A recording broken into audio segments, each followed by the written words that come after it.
Hi there, it's John again. Want to have a quick update with a couple of card packs today and a fun little surprise that I got in the mail as a result of one of my previous videos. So, I just want to go ahead and get to this. In one of my previous videos, I think probably the very first one where I started opening cards, I came across a reprint of a Roberto Clemente card. It was in the style of a 94 Topps, so obviously wasn't a real Roberto Clemente card, but it still was a fun little thing to add to my set. As a result, now I didn't know this, but a friend of mine, longtime friend of mine, Linda from Las Vegas, Linda was a longtime Pittsburgh Pirates fan, big fan of Roberto Clemente.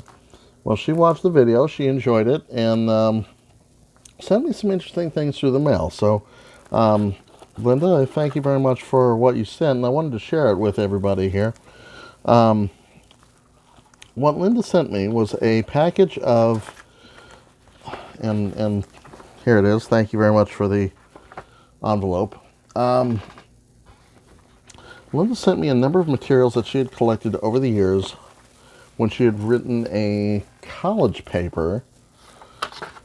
Let me read the letter that I got. It said, "Hi, John. I really enjoyed your Facebook presentation the other day.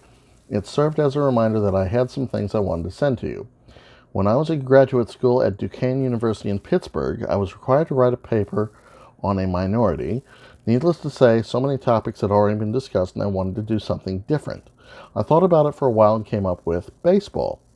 I thought the umpires were the minority in this sport, especially with the very low number of umpires compared to the number of players." Let's see. And she was talking about going to games in Pittsburgh. "Our tickets were for front row seats between home plate and first base. I loved it. What made attending the game so much fun was that I knew Terry Tata. Terry Tata was a umpire for many years, National League umpire. Had a good long career in Major League Baseball. I so enjoyed when he umpired first base. I cheered for him, and I certainly made sure he knew we were at these games. Kind of fun. Nobody goes and cheers for the umpire at a baseball game. I spent 6 years umpiring at our local Little League. Enjoyed every moment of it, but nobody ever comes and cheers for the umpire. I'll tell you that right now. When I had to do research for my paper, I had a difficult time coming up with my resources. Terry put me in touch with Harry Wendelstedt, another longtime Major League umpire, and a friend of his at the Baseball Hall of Fame. Harry invited me to attend his school and offered resources he might have there. He also sent me an application for his school to include my presentation. I also heard from Joe Brinkman. He extended a kind invitation. Of all the assignments in college and graduate school, this was the absolute ultimate. I had so much fun, attended so many games, and enjoyed way too many special hot dogs at the stadium. After doing this paper, I really should have selected women umpires. That was the real minority. I am happy to say I did get an A on that paper. Just to be a name dropper, I was friends with Bob Friend, Manny Sanguillen, and Bill Mazeroski. My all-time favorite pirate was Roberto Clemente. He was friends with my neighbor. I can remember watching him run the bases at Forbes Field." So, Linda from Las Vegas, thank you very much. Some classic names in there from National League umpiring history and also from Pittsburgh Pirates history. Obviously, if you know anything about Pirates history, you'll know the names of Manny Sanguillen and Bill Mazeroski, and of course the ultimate pirate legend, Roberto Clemente. So she sent me some interesting things. This is a newspaper clipping from 1997 of Terry Tata in action, arguing with Pirates pitching coach Pete Vukovich. Pete Vukovich, if I'm not mistaken, was also featured in the movie Major League. He was the big Yankees slugger with the bushy mustache, Clu Haywood. Pretty sure that was Pete Vukovich, who, even though he was a pitcher in his Major League career, during the movie Major League, he actually played the fearsome big slugger. So that's different. Now here, this was umpire Terry Tata in action. Here is a picture of Terry Tata that was autographed. Now, it says, "Linda, best wishes, Terry Tata." Linda, I love you, but I don't know what I'm going to do with this. It says, "To Linda." I might have to send it back to you because it's very special. but it says to Linda, so I think maybe more special to you. So I thank you. This is a cool thing, and I'm going to share it on my video just now. But I might have to return that one to you because I think it's something that you should have. But some of the other things that Linda sent me, these are interesting. We have a program and an application for the Brinkman Umpire School. You know, I stopped umpiring in the year 2000 to focus on college and to focus on my volunteer work, other volunteer work aside from umpiring. And I always thought I would like to get back into it someday. Never did find the time for it. But here's a contract or an application for the Brinkman Umpiring School. Tuition, room, and 3 meals per day, $2,710, which this would have been $1997. Please check here for a non-smoking room. So, cost of the Brinkman Umpiring School, report date is January 4th. School ends February 7th. So for $2,700 and 3 weeks of your life, no, a month of your life, you could go to umpiring school from Major League umpire, I believe it was Joe Brinkman. So, yeah, we've got the application for the school. So this is kind of fun. In this program, it shows some of the people who are involved. Here's the Brinkman Umpiring School. And a lot of these guys in this picture did have long umpiring careers. I see guys like Ed Montague. There's Joe Brinkman, Tom Halligan, Angel Martinez, Rich Garcia, who is an enemy to any Padres fan. He basically blew the 1998 World Series for the San Diego Padres. It was a strike. Mark Langston threw a strike to end the inning, and instead, the very next pitch ended up as a grand slam into the seats of Yankee Stadium. That was Game 1 of the 98 World Series, and there was no coming back after that. So Rich Garcia is enemy numero uno on any Padres fans list. But we do have some quality umpires. Jim Joyce is listed here. Joyce, second row. Let me see which one. I should be able to pick him out. Garcia. Okay, so Jim Joyce is actually front and center, right in the centerfold. That's him right there. And the most famous thing about Jim Joyce, two things. He had the best call for strikes. If it was a called third strike, you could hear him from the upper deck. And I don't want to do it because I can't do it. But if you ever listen to Jim Joyce, strike somebody out, call him out on a called third pitch looking, I mean, he had a pair of lungs on him. You could hear him from a mile away.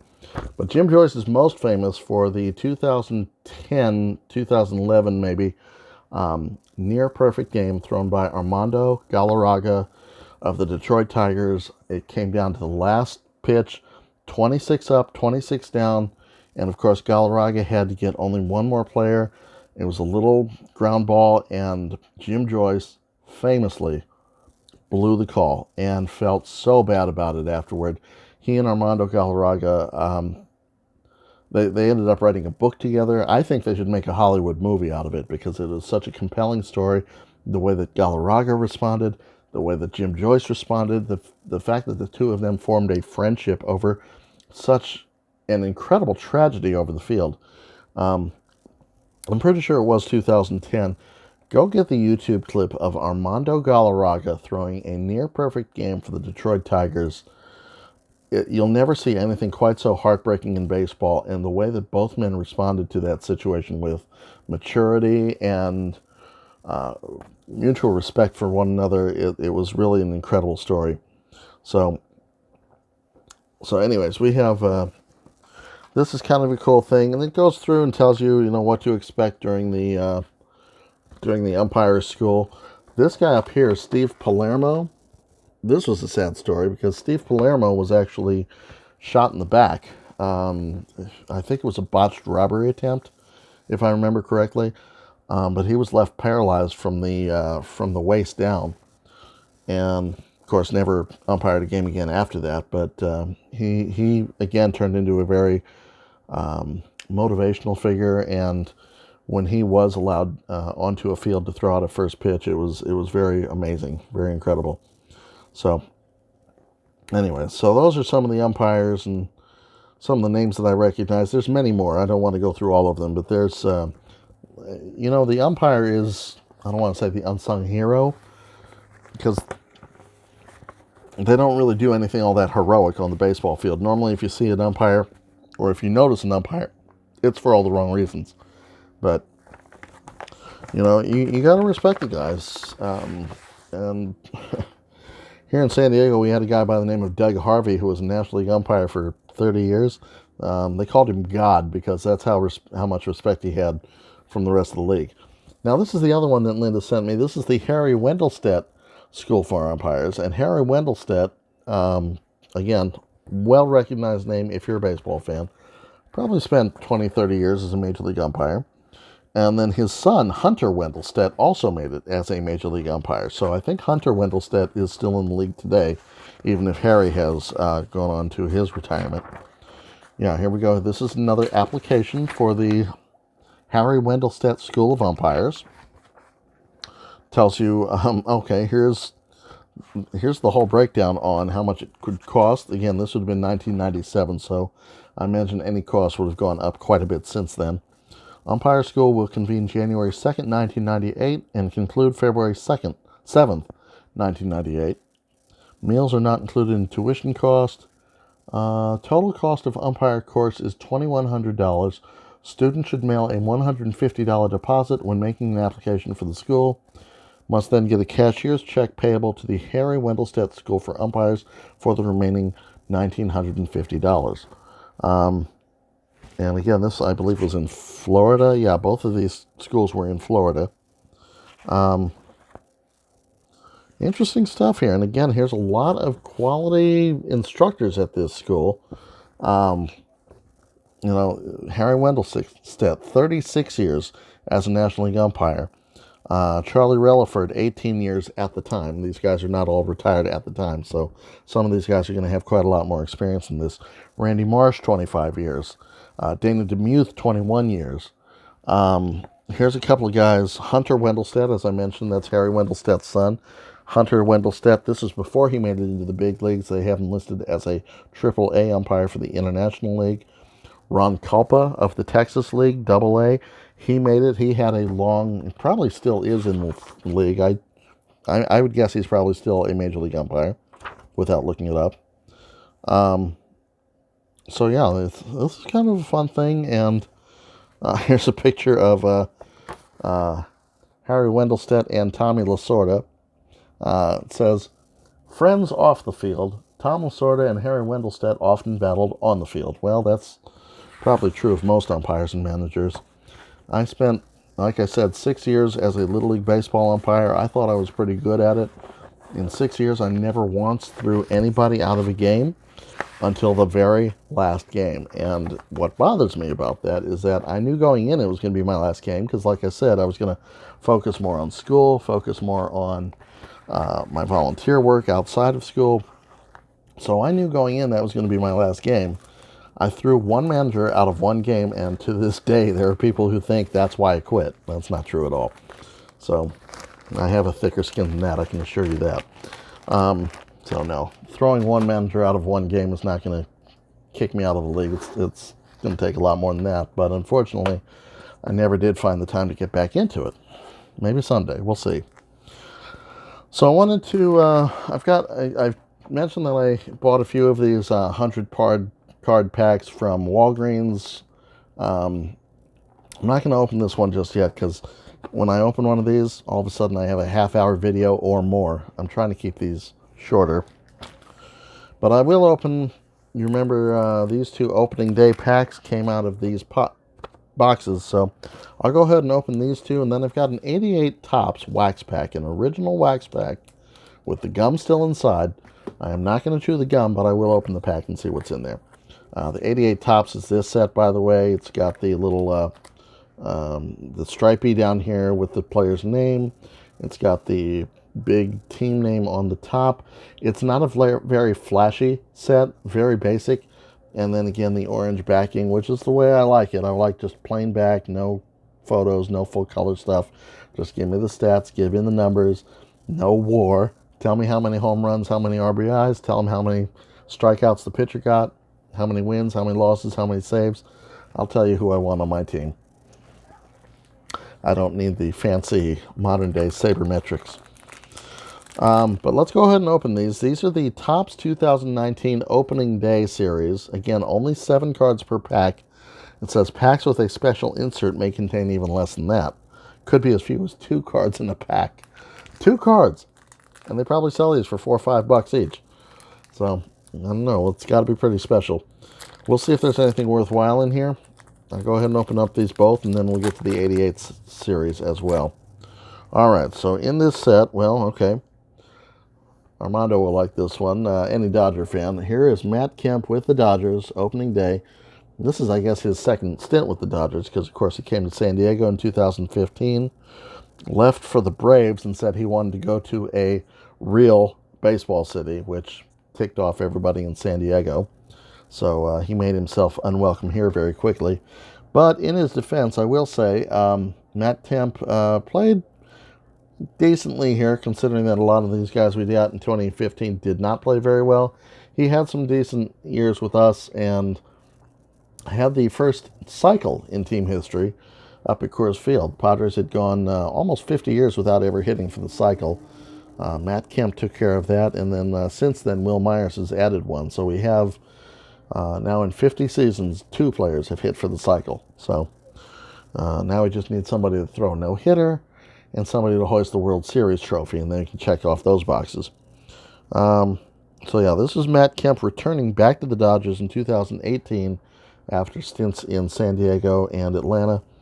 Matt Kemp was one of those players who, of course, got better after leaving San Diego. I believe he made the All-Star team with Atlanta, which we're used to that by now.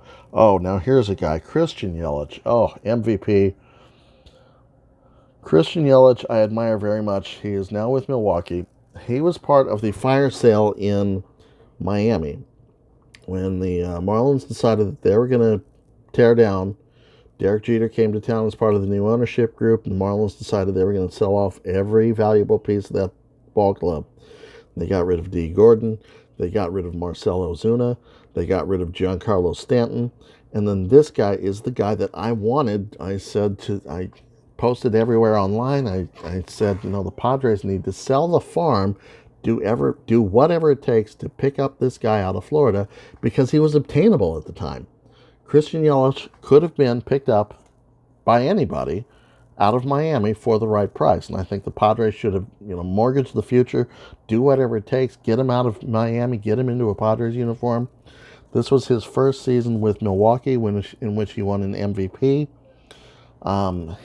He is one of probably the top 5 players in the game right now. Just a tremendous talent, and what frustrated me about that is that I saw it coming. And I was screaming for the Padres to pick up this guy, and they didn't pull the trigger, didn't make it happen. Talented player, and the Brewers are lucky to have him. So, anyways, Cincinnati Reds pitcher Raisel Iglesias. I don't know much about him other than he is a Cincinnati Reds pitcher. He's been there for 4 or 5 years now. Closer, I think he made an all-star team last year or the year before, if I remember correctly. This is interesting. Okay, this says 100 Years of Fun, Cal Ripken Jr. This is a special insert. Cal's reputation as a player was that he was serious just about 100% of the time, but the iconic shortstop had a playful side too. When pitcher Alan Mills joined the Orioles in 1992, after 2 years with the Yankees, his perception was shattered, saying he couldn't believe how fun-loving Ripken was. Well, that's a good card to have. That's him signing an autograph. Ripken, of course, known as the Iron Man of baseball, breaking Lou Gehrig's record, played 2,600 consecutive games and then some. And not just consecutive games, but he also has the record for the most consecutive innings as well. He went into the Hall of Fame with Tony Gwynn in the class of 2007, and between Cal Ripken and Tony Gwynn, couldn't have asked for a better Hall of Fame class. That was, at the time, the biggest audience that the Hall of Fame induction had ever drawn. I think that's been broken a couple of times. I know with Mariano Rivera going in last year, Certainly with Derek Jeter going in now in 2000, it was going to be 2020, but with the COVID virus, it's going to be 2021. Derek Jeter's got a good chance of setting that record as well. Minnesota Twins pitcher Kyle Gibson, okay. Atlanta Braves first baseman Freddie Freeman, probably, I would say, if not the top first baseman in the National League right now, got to be close to it. Yeah, definitely a good ball player. I can't believe it's 10 years in already. He came up in 2010. Boy, he still seems like such a young guy, but yeah, he's well established in the league. And then Willie Adames of the Tampa Bay Rays. This little logo in the corner, this trophy here, it says Topps All-Star Rookie. I don't know if you can see that. They've been using this little trophy on their cards for decades now. I mean, I remember seeing these in '87. And they weren't new then either. I mean, I feel like they've been probably using that logo since the 60s. And, of course, it's hit and miss. You see some of these all-star rookie cards. They're predicting just like everybody else is on prospects and who's going to pan out and who's going to become a star. Sometimes they work out great, and others you kind of look back and you think, what were they thinking? They were so far way off on this guy. I have an 87 Topps All-Star Rookie, got that little trophy on there, of first baseman Tim Pisnarski, who probably lasted about 17 games, and that was the end of his career. So, you never know with some of these guys. Masahiro Tanaka, this is getting into my second pack, so if you're counting cards, this is the second pack. Masahiro Tanaka, starting pitcher for the New York Yankees. Kyle Schwarber. I think, was it Kyle Schwarber that came in at the very end of the season? Yes, it was. Kyle Schwarber in the 2016 World Series winning season for the Cubs. They'd gone 108 years without ever winning the World Series.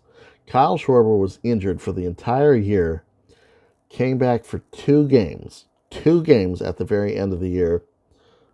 2 games, 4 at-bats, no hits, 1 walk.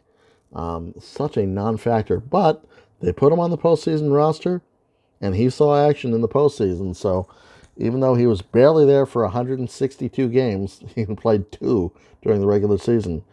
He was part of the World Series team. He was still a hero to Cubs fans everywhere, and he got a ring. So that 2016 Cubs series, that World Series, there was nothing like it. And I know I've got a few people out there on my friends list who hate the Cubs. That 2016 season was magical. I am not a Cubs fan, but you know what? If I had to pick a team other than Padres, I would say the Cubs probably are my number 2 team right now. So, Carlos Martinez, pitcher for the St. Louis Cardinals. He's certainly one of, if not the ace of their rotation, close to it. Here's another of these 150 years of fun card. Remember the Cal Ripken that I had? This is Reggie Jackson, another legend of the Baltimore Orioles. No, I'm kidding. That's funny because he only played 1 season with the Orioles. Reggie Jackson, if you're not a baseball fan, you probably know him from the Naked Gun movie where he tried to kill the Queen of England. That was a movie that was filmed in 1988. When Reggie played for the Yankees, one of his favorite places to play was Fenway Park. Getting heckled was his fuel. Jackson enjoyed nothing more than hitting a home run to silence those who wanted to see him fail. On occasion, though, some of the crowd couldn't help but grudgingly cheer his defiant dingers. Reggie Jackson was one of those guys who was all about himself, and I don't mean that in a bad way, but he hit his peak at about the same time that Muhammad Ali hit his peak as well. And so, you can say that Reggie Jackson was a disciple of Muhammad Ali, where it was okay to go on national TV and say, hey, look at me. It's all about me. And he famously said, I'm the straw that stirs the drink. So he was living large in New York, in the Bronx, Mr. October. Minnesota Twins, Max Kepler. Did he start somewhere else? No, he's always been with the Twins. Okay. Grew up in Germany. Okay. Born in Berlin, 1993. Home in Stuttgart. Okay, I did not know that. Learned something today. So that's Max Kepler of the Minnesota Twins.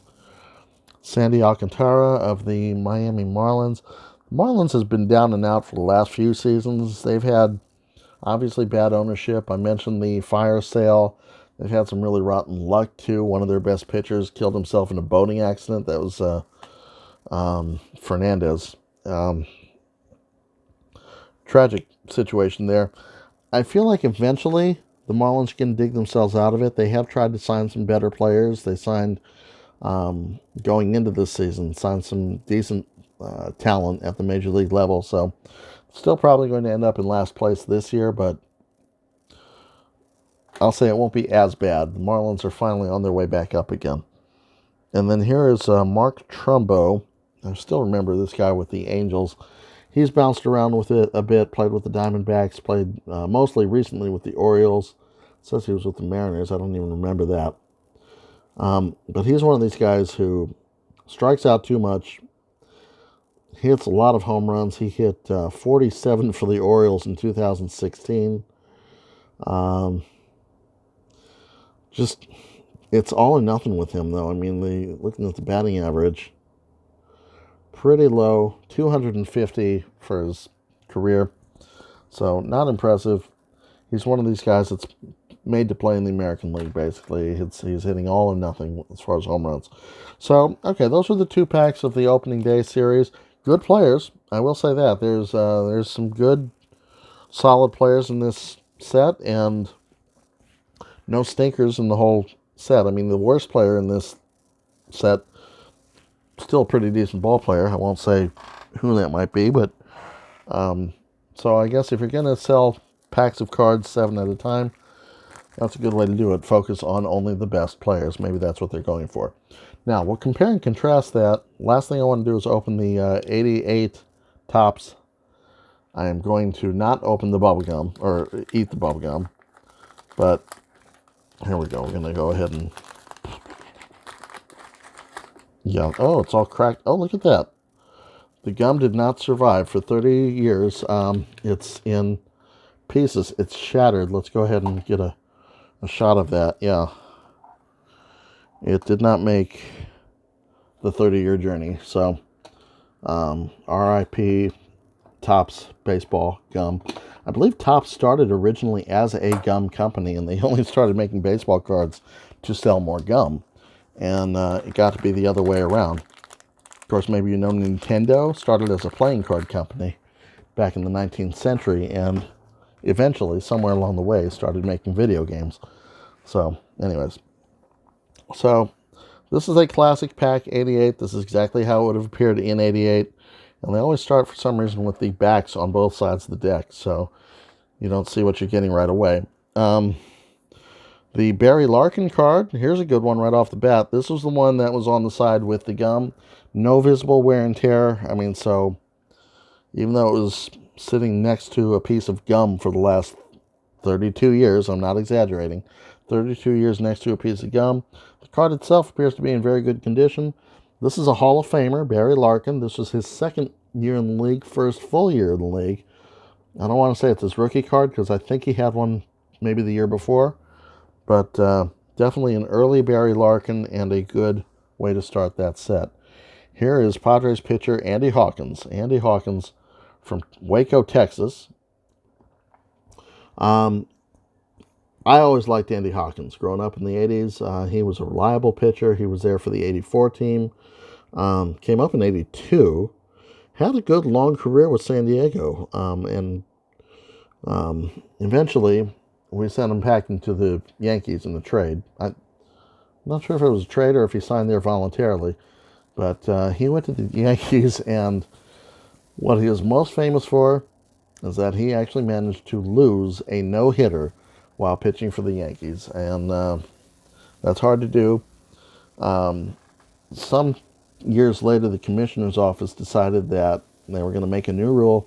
In order to be considered a no-hitter, it has to be 9 full innings, and you have to win the game. So this guy lost a no-hitter while it was still possible to do so. Technically, it is still possible to do so. It just won't be recognized as a no-hitter.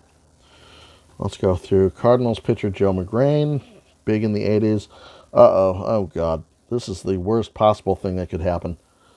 Barry Bonds, the worst possible thing that can happen. The ultimate cheater, the ultimate rat in baseball history, the worst human being in the history of baseball, I think, or close to it.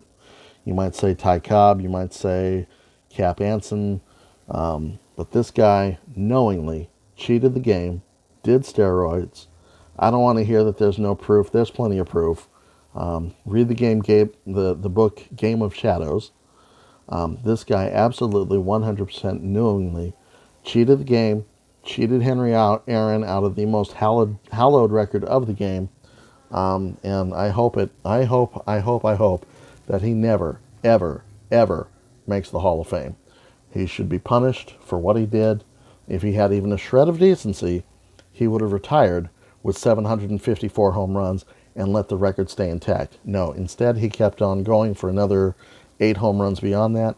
He stole the record that belongs to Hank Aaron, and he's a cheat. He's a cheat. There's nothing that validates that guy. Horrible person.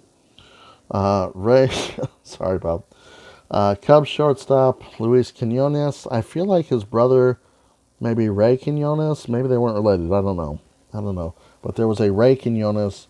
This was Luis Quinones out of Ponce, Puerto Rico. I think they were brothers. Eric Plunk spent many years as a starting pitcher for the A's. Dwayne Bice of the Angels, he was a starting pitcher, many years in the minor leagues. Yeah, drafted by the Giants 1977.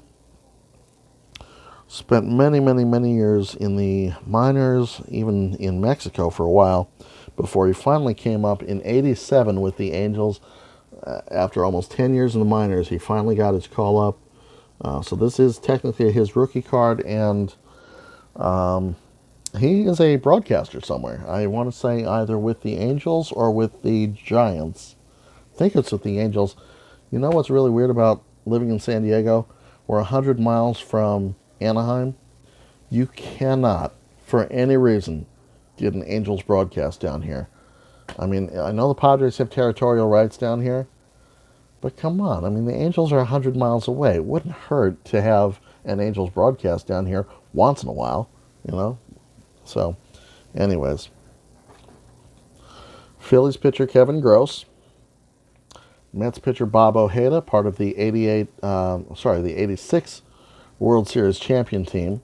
They also went to the playoffs in '88, but lost to the Dodgers in the NLCS. He was part of that team. Here's another All-Star rookie. I was mentioning that trophy earlier. This was Angels pitcher Angels outfielder Devon White. And in this case, the trophy was deserved. They got this one right. Devon White had a long, solid, impressive Major League career, not just for the Angels, but I believe he won a World Series while in Toronto as well. Dodgers pitcher Brad Havens. I do not remember much about this person at all. Spent some time with the Twins, spent some time with the Orioles, traded by the Orioles to the Dodgers with John Shelby in exchange for Tom Niedenfuer. That's interesting. Okay, I remember that trade not for this guy, but for the other two people who were involved, John Shelby and Tom Niedenfuer. Any Dodgers fans will know those two names. Gary Pettis, another Angels outfielder, just like Devon White. The funniest thing about Gary Pettis is that he posed for a Topps card in either 84 or 85. He posed for a Topps baseball card, only it wasn't actually him. It was his kid brother. He got his 15-year-old kid brother to pose with a bat and smile with this goofy look into the camera like, hell yeah, I'm a Major League ball player. No, you're not, kid. You're 15. But the photographer didn't bother to check up on it, so Gary Pettis, it's not this card, but one of his earlier cards, it's actually a picture of his kid brother, and trust me, it looks like it's a 15-year-old kid. So that's one of the funnier cards of the 1980s. Brewers pitcher Rick Manning, Brewers outfielder Rick Manning, had a long career. Okay, Indians, yeah, okay, he had a long career mostly with the Indians, a few years with the Brewers. And then Twins catcher Tim Laudner, I believe he was on the 87 World Series. Well, yeah, it's an 88 card, so yeah, he would have been on the 87 World Series team. And then also with the Twins, Tom Brunansky. These two both Yeah, would have been on that 87 World Series team for the Minnesota Twins. Brunansky, the thing about him, he was traded to St. Louis for Tommy Herr. And when Tom Brunansky was in St. Louis, he only spent a couple of years there. But there are very few players who would kill Padres pitchers over and over and over again the way Tom Brunansky did. Tom Brunansky was one of the ultimate Padres killers of history, and didn't break my heart when he left St. Louis and went back to the American League, because you hated to see him in the lineup against your team, because he would always make you pay for any mistake. One of the top Padres killers, like I said, in history. So, not a bad set. Hey, maybe that Barry Bonds card is actually worth something. If you want it, let me know. I don't want it. So, or any of the other cards that you saw, if you really wanted Christian Yelich, I might hang on to that one. But the Cal Ripken card, the Reggie Jackson card, there was some good stuff in there.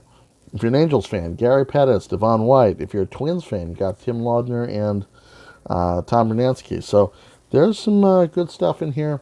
Let me know if you want me to hook you up. I'll send some of these your way.